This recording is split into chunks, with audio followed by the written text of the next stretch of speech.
The control freak. What an interesting self. What an interesting energy. And it could well be that you're familiar with the control freak inside of you.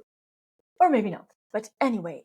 Okay, this is another episode, number 3 in a series of episodes about voice dialogue. Not me being a teacher of voice dialogue, but me experimenting with it to improve my way of life, my achievements, my way of living, to improve my joy, to have a more joyful life at home with my family, but also me being a company owner. So, because it works out so well for me, I decided to share my insights since like 4 or 5 weeks of working, implementing voice dialogue on the voice dialogue method on my own selves, and I base my experiences based on the book Embracing Ourselves, and it's written by Hellstone. So Hellstone, thank you very, very, very much for having done what you did, because it's really helping me out. So even though I didn't finish the book yet, so yeah, today it's control freaks turn to for me to share what an impact it has on me. And just a short recap, in voice dialogue, it's all about awareness and ego. Once you create an ego is the part, awareness on itself is just aware. Awareness doesn't make any choices, any decisions in your life, wherever it is in your, what area of life, doesn't matter. The ego makes decisions, and the more aware the ego is, the more aware, the more authentic, the more long-term decisions you make, the more joyful decisions you make, and so on. Ego is mainly driven by 5 selves. And in episode number 51, I explain more about that.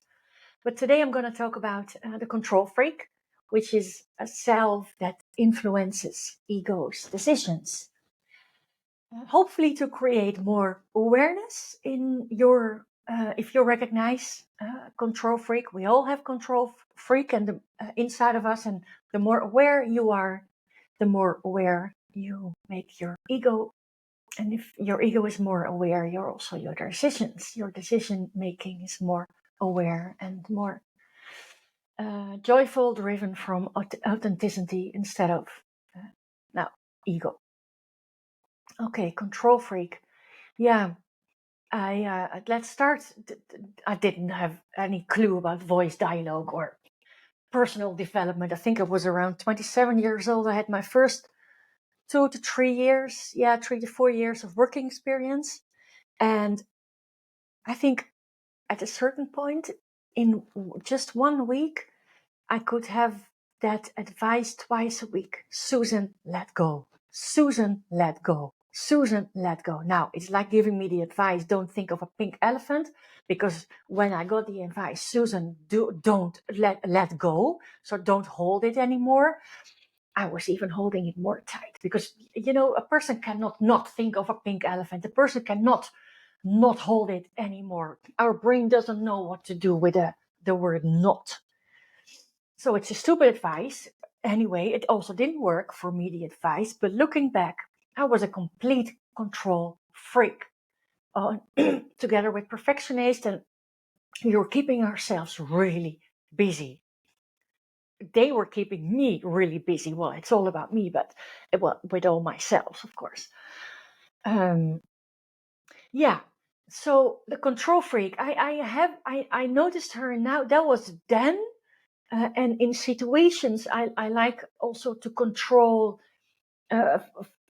I notice now I'm aware enough to, if I have the need to build like a huge to-do list, and that my mind pops up at another to-do every 5 minutes, I know that I should stop, and I have the ability to stop. I can choose to stop now and say, okay, listen, dude, this is it. This is not you talking. You're too busy. You're too much in your head. Step aside or go for a walk or go for a good night of sleep or whatever it is you need, but stop. It doesn't make any sense. It doesn't make your life any nicer. That's where I am at, except for the last 2 months, because I know that my control freak is a lot more active when the more I am in my head thinking, and of course I think, but I feel a lot. But the more I try to control everything in my head, I know that she's out there, she's in charge, and that there is something that I have to do. Except for the last months, because my energy was getting lower by the week, mainly because of my inner critic. And my inner critic activates my control freak and so on and so on. So energy goes lower and lower and lower.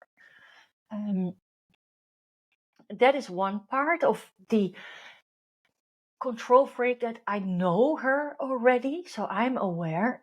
But there is a new part that I recently discovered, and that is a different way of working for a control freak. And that is that's trying to control outcomes, if you know what I mean. This is not the let's say it like that, trying to control the in the last 2 months, when you start, I've done it before. I've started a podcast show like nearly 2 years ago, 370 episodes in Dutch, still called in Dutch the podcast for female leaders. But I knew from the beginning I should not look at the analytics, because nobody's freaking listening, and I spent hours and hours of time in it.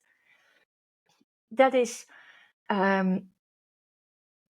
that's a good material for example, the control freak to tell me, just quit, nobody's listening, why do you continue going, and it's a waste of time. And this is a long-term decision. I don't make a decision, at least that's how it went with me. I don't make a decision overnight. Okay, as of now, every working day I'm going to go for podcasting. I did it actually for a full year, my very first year. Now I'm a bit less, maybe my control freak on that part is less active. Now I'm aiming for 4 times a week, looking at time management and my plans, and want to have a happy life also. So the outcome, she really wants to control the outcome. For example, I hosted my first mini training in English, and before I couldn't care less. Well, yeah, at the moment I couldn't care less. I don't think anything more or less of myself.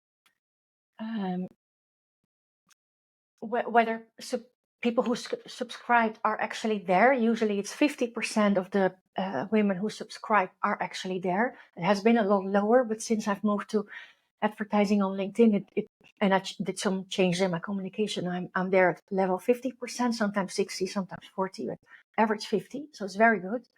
If you're in this business, it's very good. But I noticed before, the mini training in English, I started without advertising. Now in January, when I go for US, I start advertising there. But the first one I did not advertise. I was just posting on LinkedIn and asking a few people that are not from Holland, which I'm building my network there.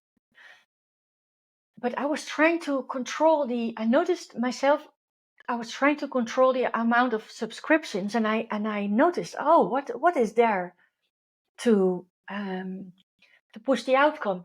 It doesn't work. It doesn't work. I just have to let it go. But I just have to let it go. You might hear it in my sentence. It's quite pushy, right? It's quite controlling.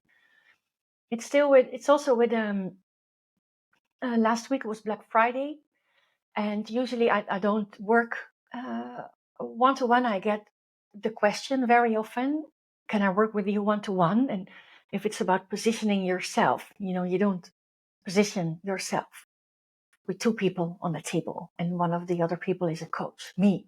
It doesn't work like that. So I'm always working in groups, And in addition, you can also work one-to-one, but I never do one-to-ones. I don't do it anymore. Also because the main reason is because you don't position yourself by yourself alone. You need you need other people. So you practice in a safe environment, and also company wise. If I work one-on-one, there is so much time I can spend. There is only so many women I can empower to take position. So that's, of course, is another reason. So I was doing this Black Friday deal for once, like 4 sessions, one-on-one, and I noticed when that email was sent out, I noticed the difference because often when I send out an email, I'm like checking my email. Whoa, did someone subscribe already? And last Friday, Black Friday 24, I wasn't checking the outcome. I was like, okay, it's just something fun. I can work one-on-one, not too long, in the first 6 months of the new year. And I also give some of my closest people the newsletter. When you subscribe to my newsletter, I consider you as a close person, because you probably joined a mini training, or we were chatting either through LinkedIn or via email. And I was completely letting it go, and then there was so many women who just bought the whole thing, paid all at once. And okay, there was no control on the outcome. And I remember myself from years ago, but also the last 2 months in my downtime, I would say down. I wasn't down, but I felt so down. I was trying to control so much outcomes. I was trying to control, but I cannot control the outcome. I cannot control any outcome. So that's, for me, a control freak popped out. And what I did is, at least that's my interpretation of voice dialogue. I just start talking. So what about just letting go? What about take action with a smile on our faces and just let go? It's out of our hands anyway. We don't need control. It only costs energy. And that's how I started talking with the outcome control freak inside me. And I noticed it became softer. It became more smooth.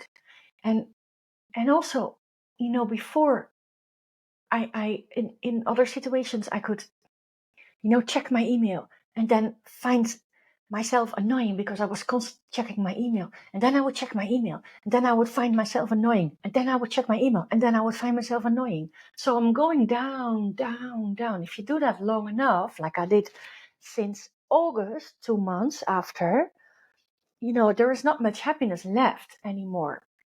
And yeah.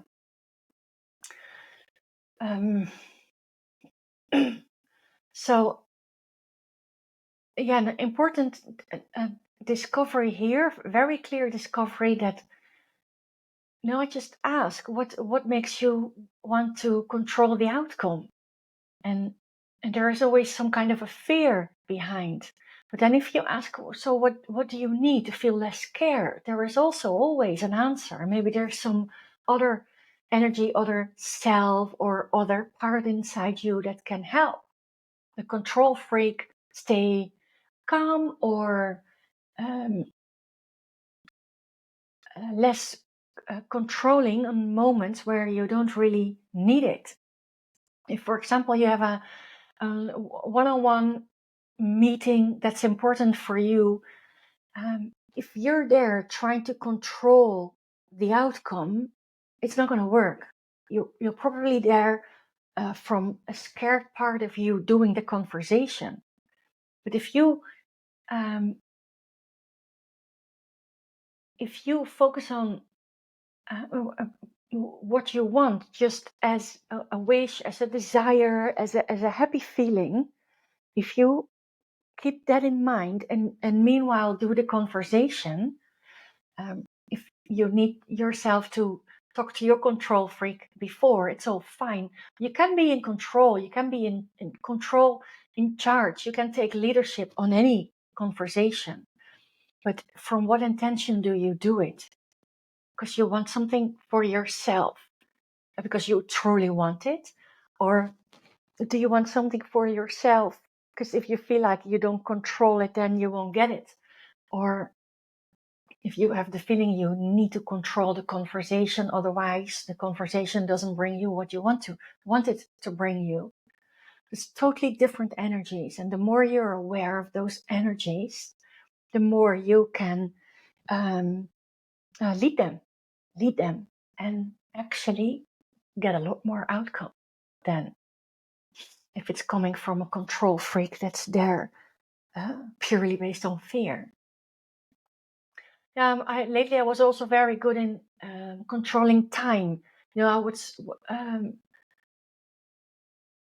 was scared that I created such evil, huge to-do lists. My inner critic was behind it. So it was impossible to finish in a week or a month or whatever. So my inner critic had a lot of material to push myself down again. And a control freak is very happy always to help. So the control freak is like, she was on top of time. You wasn't looking at time as an abundant amount of time you have available. Of course, time, if you look at the life that you have here right now, of course it's limited. But if you're trying to control the time, time is really not so fun anymore. But when you see time as, it doesn't have to be done all today. It doesn't have to be done by the end of the month. If I just continue my journey, and if I make sure my journey is as fun as I can make it to be, and it will not always be fun, but I have a lot more leadership on making it fun. So yeah, then time is abundant, is fun, is joyful, is not something that works against us, but it's something that works for us. So yeah, that's an insight in my head, in my system, in me talking between all my voices, negotiating. I'm a salesperson. I still am. So yeah, I hope to give you some insights. At the moment, I don't have any more words to say, so let's just end this episode. I am gonna tell you who is gonna be next. I have 2 more left: the pusher and the perfectionist. Yeah, let's go for the pusher. She's interesting. She's very interesting. Let's go for the pusher and then finish with a perfectionist. Then we're still not finished because I have someone interviewing me. Now I'm talking, and one time I'm a coachee, then I'm a coach, then I want to give you an insight. So it's all mixed, and I miss details. I miss details of what I believe. They give you insights to to be more aware yourself. So I have somebody interviewing me, so it's easier to resonate with my different parts and give you more insights of what they do to me, for me, and so on. So next episode, the pusher. Thank you for listening.